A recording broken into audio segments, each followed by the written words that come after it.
Hello everyone. सो आज मैं अप्रैल के इंपॉर्टेंट जीके टॉपिक्स आपके साथ डिस्कस करूंगा। हमारी पहली कुछ वीडियोस में आप पहले चेक कर सकते हो कि हमने जैन फेब मार्च के भी इंपॉर्टेंट टॉपिक्स डिस्कस कर रखे हैं। But this video slightly special क्योंकि आज मैं हमें आप लोग को फाइनली हमारा जीके कंपेंडियम दिखाऊंगा। And GK is something which can be very boring for people, but हमने ये कंपेंडियम थोड़ा इस तरीके से बनाया है कि विजुअली अपीलिंग हो, मतलब पढ़ते हुए आपको मजा आएगा। It is very well designed. और एक बहुत अच्छा काम किया हमने कि हर महीने में देर आर 40-50 इंपॉर्टेंट टॉपिक्स। अभी 40-50 टॉपिक्स रेयरली किसी से हो पाते हैं। तो what strategy you can use is कि do some important topics 20-25। And हमने अपने कंपेंडियम में वही किया है कि आप ये 20 इंपॉर्टेंट टॉपिक अच्छे से कर लो, क्योंकि अगर आप 40-50 टॉपिक्स कर रहे हो हर महीने के, तो आपके कम से कम 300-400 topics with the static GK becomes a huge task. With 20 topics you only have to do 140 to 150 topics. आपने एक बार ये कर लिए ना पहले पूरे साल के, उसके बाद you can add on to your preparation. That is how you should be doing. ठीक है, तो अगर आपको हमारा ये कंपेंडियम चाहिए, आप इस क्यूआर कोड को स्कैन करो या फिर हमने जो लिंक दे रखा है डिस्क्रिप्शन में उसको क्लिक करो। मजा आएगा पढ़ के इस कंपेंडियम को, और आप ट्राई करना, और उसी से मैं पढ़ाने वाला हूं। अब एक और चीज आई वांटेड टू ऐड, हमारा एक फ्री ऑल इंडिया मॉक हो रहा है, संडे को होगा। ठीक है, दैट इज 25 मई। अब इतने सारे स्टूडेंट्स हैं जिनको मॉक रिलेटेड गाइडेंस नहीं मिलती है। What we are going to do is, एक बार आप ये मॉक दोगे ना, इसी के ऊपर हम एक यूट्यूब लाइव पे डिस्कशन करेंगे अबाउट दिस मॉक कि क्या स्ट्रैटेजी होनी चाहिए, किन क्वेश्चंस को टैकल करना चाहिए, किन को नहीं करना चाहिए, एंड कंसेप्चुअली भी क्या चीजें आप ध्यान में रख सकते हो। तो स्टे ट्यून्ड, हम आगे आने वाली वीडियोस में इस मॉक के बारे में और इंफॉर्मेशन देंगे, and it is definitely going to be a great learning experience for all of you. So अब हम कंपेंडियम से स्टार्ट करते हैं। So guys, this is our compendium. अगर आप देखोगे अप्रैल का 2025 का, and it's called TSA GK ग्रंथ। हमने नाम चूज किया है। Let us know in the comment section नाम कैसा लगा आपको। ठीक है, एंड इसे बहुत अच्छे से डिजाइन किया गया। You can contact us on this number 83687 in case you need any help with regards to the compendium. तो आप देखना कंपेंडियम को, ये मैंने अपना एक मैसेज डाला है कि do read this message if you are reading the compendium. ठीक है, आपको जेन्युइन विशेस भी है मेरी तरफ से, एंड एक तरीका इस कंपेंडियम को रीड करने का। ठीक है, तो सबसे पहला जो टॉपिक है हमारे सामने, that is about the India Pakistan border tensions जो चल रही हैं, राइट। तो यार इसमें देखो, सबसे पहले हमारे सामने ऑब्वियसली टॉक्स अबाउट बेसिक जो चीजें चल रही हैं, कि हमें सबको पता है कि कहाँ से स्टार्ट हुआ था ये पहलगाम में, जो इंडिया में जो पहलगाम में जो इन्होंने टेररिस्ट अटैक हुआ था, वहां से it started. So Pahalgam is a city in Kashmir. अब जो इंपॉर्टेंट चीज है वो सबको पता है कि द ऑपरेशन जो इंडियन फोर्सेस ने कंडक्ट किया था, it was called operation Sindoor, जहां पे they targeted militant camps in Pakistan and Pakistan administered Kashmir. ठीक है, अब ये जो पूरा इशू है, इसके ऊपर मैं थोड़ा सा आपको बैकग्राउंड इंफॉर्मेशन दे देता हूँ कि हमारी ये जो कश्मीर के साथ जो इशू चल रहा है वो काफी टाइम से चल रहा है। एंड जब इंडिया को इंडिपेंडेंस मिली थी ब्रिटिशर्स से, तो जो जो पूरा जम्मू एंड कश्मीर का जो एरिया था, वहां का एक राजा था, दैट राजा वाज कॉल्ड राजा हरी सिंह। ठीक है, तो राजा हरी सिंह के पास ये डिसाइड करना था कि कश्मीर का जो एरिया है वो इंडिया में आए या पाकिस्तान में आए, क्योंकि Indian government was also trying to get them into India, and Pakistan was also trying to get them into Pakistan. So Raja Hari Singh तब he was not so like sure कि किधर जाए, and the fact is कि जो majority population है वहाँ की वो मुस्लिम population है, और उनका राजा जो किंग था वो हिंदू था। अब उस टाइम पे पाकिस्तान ने इन पे अटैक किया, जहाँ पे दे डिसाइडेड कि they will take help from the Indian side, and India से उन्होंने हेल्प ली। तो इंडिया के साथ कुछ कंडीशंस रखी कि हमें स्पेशल स्टेटस मिलना चाहिए, which was there. Special status जो था वो आर्टिकल 370 में दे रखा था। ठीक है, सबको मतलब पता होना चाहिए। एंड 2019 में उसको हटा दिया गया था, 2019 में। नाउ ये बेसिक थोड़ी बैकग्राउंड इन्फॉर्मेशन होगी। अब इसी के रिगार्डिंग अगर हम इन्फॉर्मेशन की बात करें कि यस, May 7 को के अराउंड ये सारी प्रॉब्लम स्टार्ट हुई थी हमारी। ठीक है, तो ये सारा एरिया, ये वाला पार्ट इज इम्पोर्टेंट। May 7 को एंड एयर स्ट्राइक जो हुई थी वो 9 मिलिटेंट साइट्स पे कंडक्ट करी गई थी, ठीक है। ये दिस इज इंपॉर्टेंट कि Pakistan responded with operation Bunyan al मरसूस, ठीक है, ये ध्यान रखना, ये इंपॉर्टेंट है क्योंकि ये क्वेश्चन पूछा जा सकता है। तो जो कंपेंडियम में इंफॉर्मेशन दे रखी है उसमें I am trying to help you identify कि क्वेश्चंस कैसे बन सकते हैं एंड आप कैसे मतलब कि उनको याद रख सकते हो, ठीक है। एक चीज बता रखी है, अलोंग एलओसी की फुल फॉर्म दे रखी है, लाइन ऑफ कंट्रोल। इससे सिमिलर आपको याद रखना है LAC, line of actual control, जो कि इंडिया और चाइना के बीच में, राइट। तो ये हो गया। Now this talks about, here it is being talked about tangent, जो भी टेंजेंशियल इंफॉर्मेशन है इस पूरे टॉपिक के ऊपर, that is being talked about. So it first started in 1947, ठीक है, 1947 में फर्स्ट स्टार्ट हुआ था। फिर they have talked about compendium में कि 1947-48 में जो वॉर हुई थी, ठीक है, उसके बारे में बात होगा। तो यहाँ मैंने बता रखा है आपको, Raja Hari Singh was the king, article 372, article 370 and 2019 में इट वाज स्क्रैप्ड। नाउ इससे सिमिलर आपको जो पता होना चाहिए वो पता होना चाहिए कि सेकेंड वॉर कब हुई थी। 1965 में सेकेंड वॉर हुई थी। फिर 1971 में बांग्लादेश लिबरेशन वॉर हुई थी। बांग्लादेश को पहले क्या बोलते थे? Bangladesh was previously called east Pakistan, ठीक है। तो जो जो इन्फॉर्मेशन मेरे को साथ साथ याद आ रही है, that I am trying to tell both of you, मतलब ऑल ऑफ यू।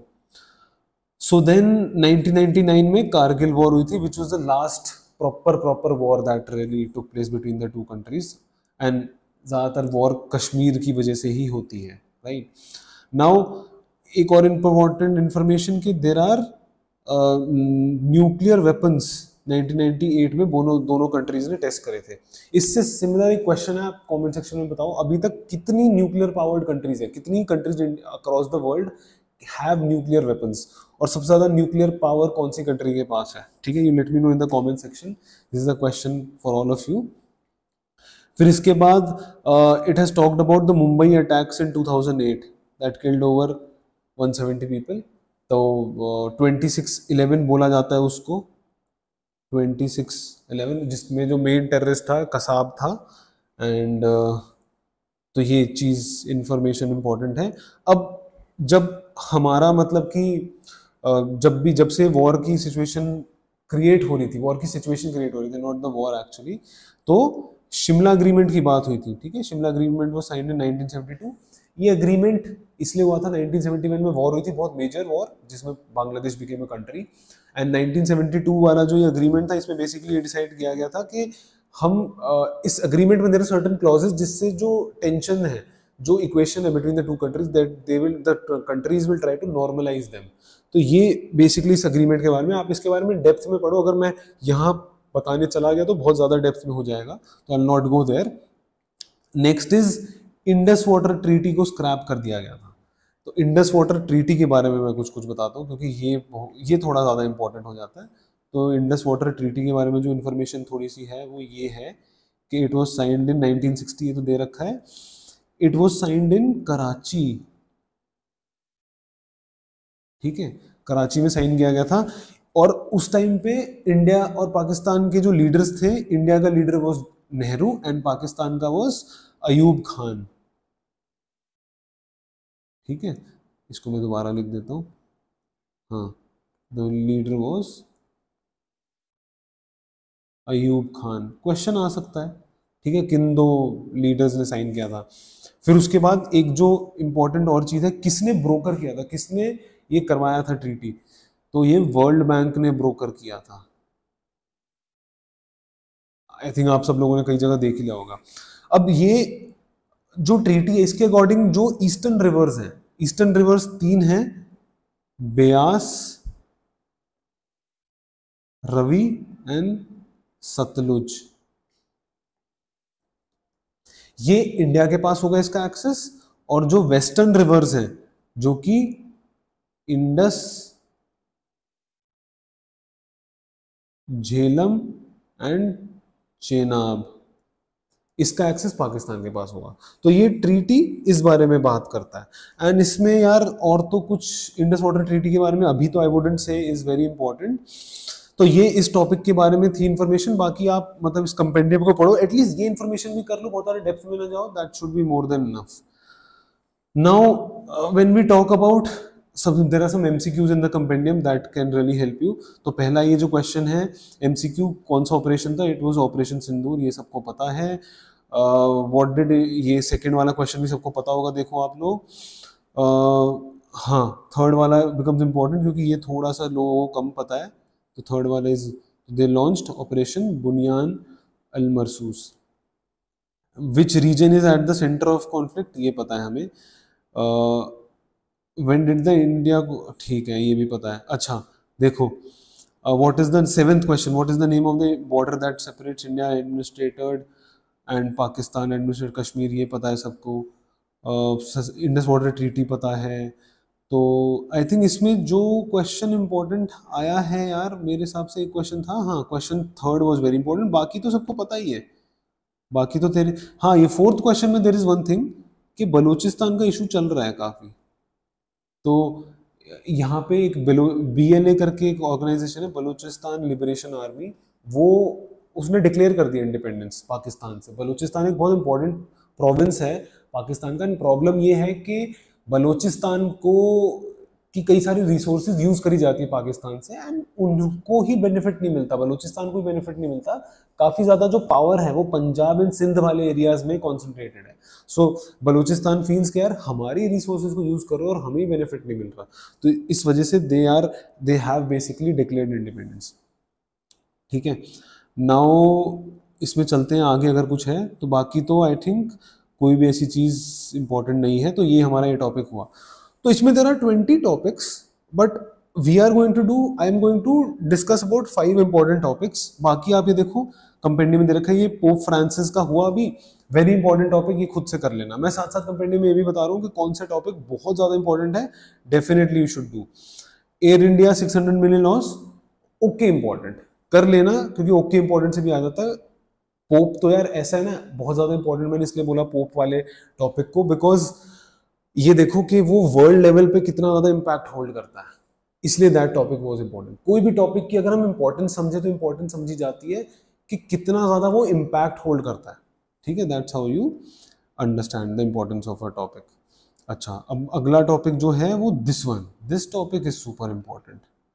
ठीक है, ये India to include caste data in 2025 caste census for the first time since 1931।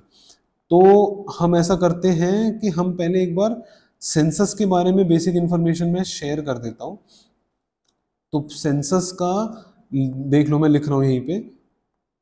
हाँ, तो सेंसस फर्स्ट टाइम हुआ था 1872 में, and it was conducted by lord viceroy जो था उस टाइम पे, लॉर्ड मेयो। ठीक है, और it has been conducted total 15 times till now. ठीक है, 15 टाइम्स टिल नाउ। और 1951 के बाद से, after 1951 it is conducted, it has taken place under the 1948 census of India act, census of India act. ठीक है, अब ये तब से हर साल, मतलब 1951 में हुआ, 61 में ऐसे हुआ। ये कब नहीं हुआ था, ये 2021 में नहीं हुआ, ड्यू टू कोविड। ठीक है, due to COVID it has not taken place. ठीक है, अब बात करते हैं इस पर्टिकुलर टॉपिक की। तो ये जो हो रहा है ये 2025 में हो रहा है, एंड 1931 से first time they are going to include caste data. अब प्रॉब्लम ये है कि कास्ट डेटा पहले क्यों नहीं इंक्लूड कर रहे थे, मतलब 2011 में भी बातें चल रही थी, but they kind of held it back. ये आई थिंक यहाँ दे भी रखा है कहीं पे, मैं जैसे मेरे सामने आता है मैं आपको शेयर करता हूँ। तो दे held it back because they thought कि बहुत ज़्यादा सोसाइटी से प्रॉब्लम होगी, तो इसलिए हम, हाँ ये देखो यहाँ दे रखा है, इस पेज पे दे रखा है 2011 data was not made fully accurate, was not made fully public, rejected due to concerns about accuracy and potential social unrest. ठीक है, तो it was going to include all of these data about all of these caste and all. तो इस वजह से they did not really reveal it, but अब they are going to do that. ठीक है, तो इसमें और क्या इंपॉर्टेंट इन्फॉर्मेशन हो सकती है कि हाँ, ये इंपॉर्टेंट इन्फॉर्मेशन हो सकती है कि several states who have conducted their own, Bihar, Karnataka, Telangana, इन्होंने अपना खुद का कास्ट रिलेटेड सेंसस भी निकाला हुआ है पहले। ठीक है, सो यार ये इंपॉर्टेंट टॉपिक है, आप ये बेसिक बेसिक इन्फॉर्मेशन इससे पढ़ना। एंड आई डोंट थिंक इसमें ऐसा कुछ बहुत ज़्यादा क्वेश्चन रिलेटेड चीज़ें हैं जो पूछी जाती है। Topic definitely is important. ठीक है, इसके ऊपर ये MCQs है वो देख लेते हैं हम। MCQs में देखो, फर्स्ट वाला तो सबको पता ही है कि 1931 में हुआ। ठीक है, second question, why is India inclusive, तो ये क्वेश्चन देखो आपके पास, to collect accurate demographic data and अच्छा मैं एक चीज बताता हूँ, you know why we have mentioned answers of these questions just below the MCQs, this is to help you remember these questions। तो आपके एग्जाम में आपको रटना नहीं है क्वेश्चंस के आंसर्स को, what will happen is कि आपके सामने वो आंसर आएगा, you just have to recall it कि क्या था। तो this is one of the best ways to recall it। and आप अगर इस तरीके से पढ़ते हो ना, जहाँ पे आप MCQs पढ़ रहे हो उसका आंसर जस्ट उसके नीचे दे रखा है, you can do at least 1000 MCQs in less than 1 hour, बहुत आराम से करके देखना, ट्राई करके देखना, it is a wonderful strategy. अच्छा, विच ग्रुप्स, ये सारे ग्रुप्स हमें पता है, option C is the answer third का। What major issue did 2011 face, the data was never due to security over accuracy, क्योंकि एक्यूरेसी सी बात से शायद कई सारे जो लोग हैं वो रिवील ही नहीं करते, या कई सारे जो लोग हैं वो फेक सर्टिफिकेट्स बनाते हैं, ऐसा भी हो सकता है, I am saying, I am not saying है पक्का। ठीक है, next is what political potential impact could the caste census have, तो ये पढ़ लेना आप लोग ये क्वेश्चंस। ठीक है, तो डेफिनेटली वेरी इंपॉर्टेंट टॉपिक। ये क्वेश्चन 8th इंपॉर्टेंट हो जाता है, because it talked about which state reveal OBC form 63% of its population in 2022 cast सर्वे, तो आंसर बिहार हो जाता है। ठीक है, ये इंपॉर्टेंट, तो इंपॉर्टेंट है सारा, तो ये बिकॉज ये ऐसा टॉपिक है ज़्यादातर जनता को कवर करता है, that's why it becomes important. Next topic हमारा है record breaking heat wave in north India. I wouldn't say very important, it is specific to north India, important in the sense कि ये paper में आ सकता है, but आप लोग ये खुद से कर लेना, there is nothing I should discuss here. अगला जो टॉपिक इंपॉर्टेंट है that is about this one, SpaceX Fram 2 mission, first human polar orbit. ठीक है, तो ये क्या बात कर रहा है, in May 2025 SpaceX launched Fram 2 mission, marking first time in history that humans have travelled in a polar orbit. Polar orbit का मतलब क्या होता है, हमें पता है सैटेलाइट जो होती है नॉर्मली वो इक्वेटर से के अराउंड ऐसे घूमती है। ठीक है, पर पोलर ऑर्बिट होता है जहां पे सैटेलाइट पोल से पोल घूमता है, that is what polar orbit is, and this is humans, first time in history that humans have traveled in a polar orbit। अभी तक किसी भी स्पेसक्राफ्ट में किसी ह्यूमन ने नॉर्मल जो ऑर्बिट होता है इक्वेटोरियल ऑर्बिट उस पर नहीं करा है, पोलर ऑर्बिट पे फर्स्ट टाइम हो रहा है, तो this becomes definitely very important. ठीक है, एंड इसमें इंपॉर्टेंट इन्फॉर्मेशन क्या है जो that can be asked, that is about this one, कि it's a private human space flight mission by SpaceX led by entrepreneur Chun Wang, ये very important, crypto entrepreneur Chun Wang. ठीक है, mission uses Crew Dragon reusable spacecraft developed with NASA funding, launched via falcon 9। अब इससे related मैं आपको एक चीज बता दूं, प्रायर इंफॉर्मेशन कि SpaceX के बारे में बता देता हूं कि SpaceX was launched in 2002, इसका हेड जो है, जो person who founded it was Elon Musk. अब क्योंकि मैंने ये फैल्कन 9 देखा ना, इससे रिलेटेड बता दो फैल्कन 1 क्या है। ठीक है, Falcon 1 was the first ever rocket to be privately funded जो स्पेस में चला गया था। ठीक है, first privately funded spacecraft to reach space, and it was launched in 2008। तो ये आप ध्यान रखना है, फैल्कन नाम इसलिए यूज होता है क्योंकि फर्स्ट टाइम ऐसा हुआ था। ठीक है, इसमें और क्या इंपॉर्टेंट इन्फॉर्मेशन आ जाती है, और इंपॉर्टेंट इन्फॉर्मेशन आ जाती है कि देखो मिशन इज कितने दिन का मिशन है, 3 to 5 during which 22 experiments will be conducted, ठीक है। Now it talks about type of, अब ये बोलता है कि हाँ सैटेलाइट पोलर ऑर्बिट के बारे में, सैटेलाइट्स और स्पेस में ट्रैवल पोल टू पोल, जो मैंने आपको बताया, ठीक है। अब ये enables complete surface coverage of the earth over time, yes, ठीक है। एंड इक्वेटोरियल ऑर्बिट इज जो वेस्ट टू ईस्ट करता है, commonly used for ISS. ISS is international space station. या इधर जगह नहीं है लिखने की तो मैं ऐसे ही लिख रहा हूँ, ठीक है, प्लीज डोंट माइंड। फिर अगला की डिफरेंस, मतलब ये देखो ये डिफरेंसेस दे रखे हैं, ठीक है, तो इसको आप खुद से पढ़ना, एंड जो चीज़ आप खुद से पढ़ सकते हो, I am not going to like talk too much about it. फिर let's move on to the question. First question देखो, फ्रैम टू मिशन कहाँ हुआ, क्या हुआ, ये सब दे रखा है। हाँ, ये फोर्थ क्वेश्चन बिकम्स इम्पोर्टेंट।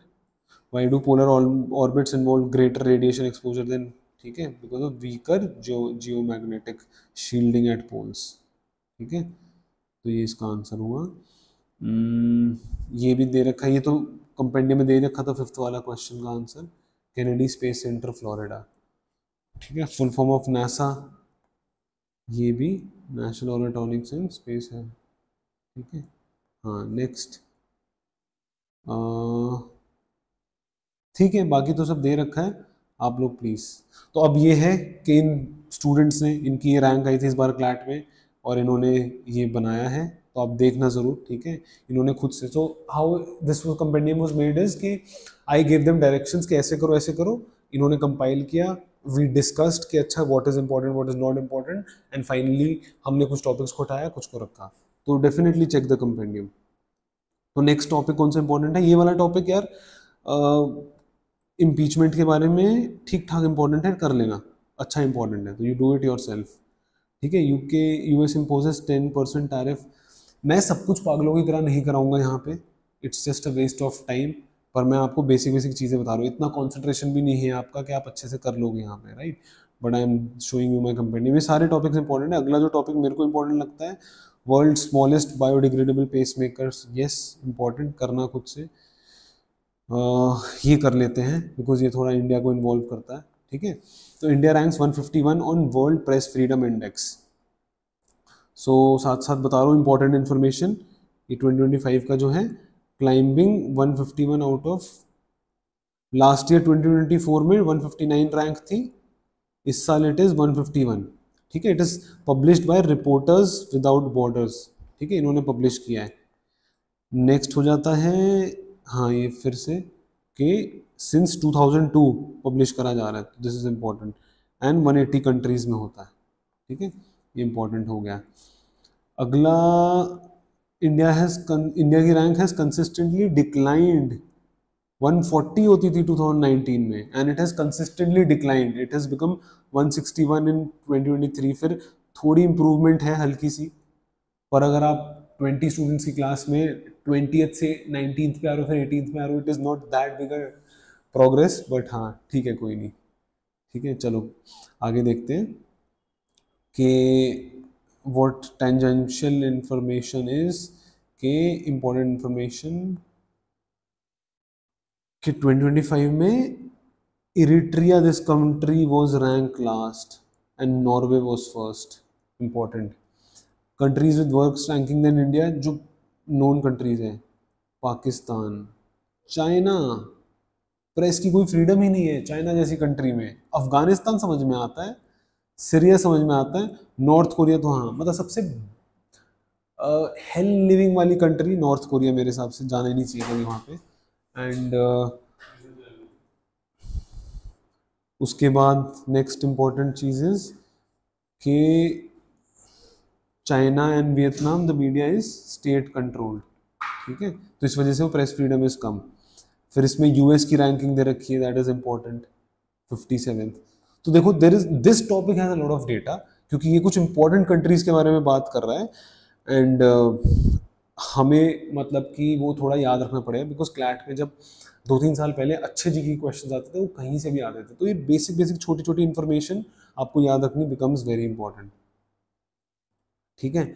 फिर ये देखो ये इंपॉर्टेंट है, world press freedom day observed on 3rd May every year, ठीक है। This day also marks the 1991 Windhoek declaration, it aimed at, भाई बहुत इंपॉर्टेंट टॉपिक, और there is so many question that can be made from this particular topic. जैसे census का topic था उससे थोड़े बहुत ही क्वेश्चंस बनते हैं, इससे तो बहुत ज्यादा, ठीक है। अब क्वेश्चंस देख लेते हैं कि देखो ये क्वेश्चन इंपॉर्टेंट पेरिस में, ठीक है। Next, what is the theme of 2025, question important. इसका तो अभी हमने देखा कि थर्ड क्वेश्चन का, वाइंडहुक declaration was adopted in which year, 1991, which article of the Indian government guarantees, ये सब बिल्कुल यस। तो यार सारे क्वेश्चन इंपॉर्टेंट है 100%, मतलब क्वेश्चंस कितने बन सकते हैं उस हिसाब से द मोस्ट इंपॉर्टेंट टॉपिक। चलो अगला लास्ट टॉपिक जो मैं डिस्कस करने वाला हूँ, that is Hungary withdraws from international criminal court. उसका रीजन दे रखा है यहाँ पे, Benjamin Netanyahu who is under ICC arrest, ठीक है, इजरायली प्राइम मिनिस्टर, वो उसको विजिट करने वाला था, तो इस वजह से हंगरी ने खुद ही बोला कि हम हट जाते हैं, ठीक है। अब Hungarian government led by prime minister Hungary का ये है, इंपॉर्टेंट हो जाता है। Now background information that is very important, कि it was established in 1998, international criminal code बोला जाता है, अंडर द रोम स्टैट्यूट, ठीक है, and came into force in 2002।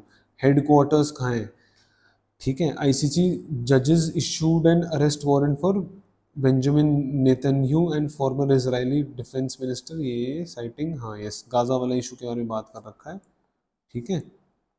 और ये देखो, Israel is not a member of ICC and does not recognise its jurisdiction, ठीक है, तो इम्पोर्टेंट हो गया ये। अब हाँ, this talks about 2 countries who have withdrawn from the ICC, ठीक है। Hungary's withdrawal is widely viewed as हाँ ठीक है, सारा इंफॉर्मेशन मतलब you can, there are some fun facts you can like study here. Signed in Rome, ये हमने पढ़ लिया, adopted by 120 countries, but Israel, हाँ देखो, in these countries have not, these major countries US, China, India, Russia have never ratified it, ठीक है।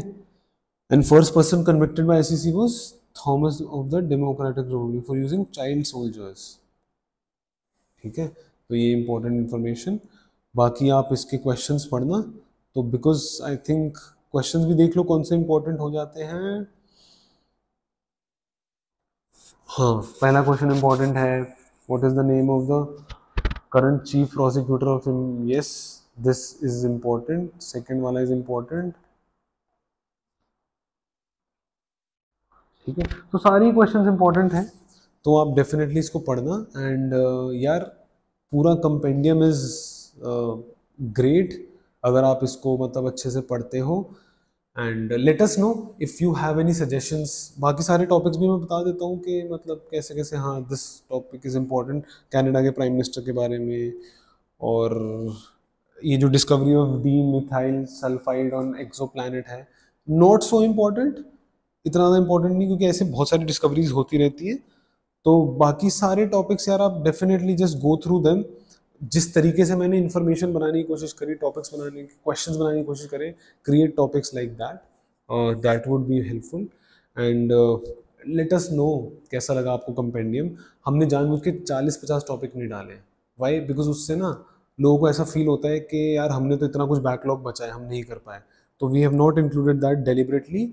these 20 topics are there, you cover these 20 topics अच्छे से, and then उसके बाद अगर वो पूरा हो जाए ना, फिर add more to your GK list, add more topics and cover more GK topics, ठीक है। तो ये देखो, ये कंपेंडियम में ऐसे खत्म होता है, तो इसको आप, यस, अगर आपको कोई फ्री काउंसलिंग सेशन बुक करना हो तो you can scan this QR code, ठीक है। बाकी late us know what ever help you need, and GK compendium का एक्सेस करने के लिए स्कैन दिस QR कोड, या फिर you can click on the link that is given in the description. Thank you so much.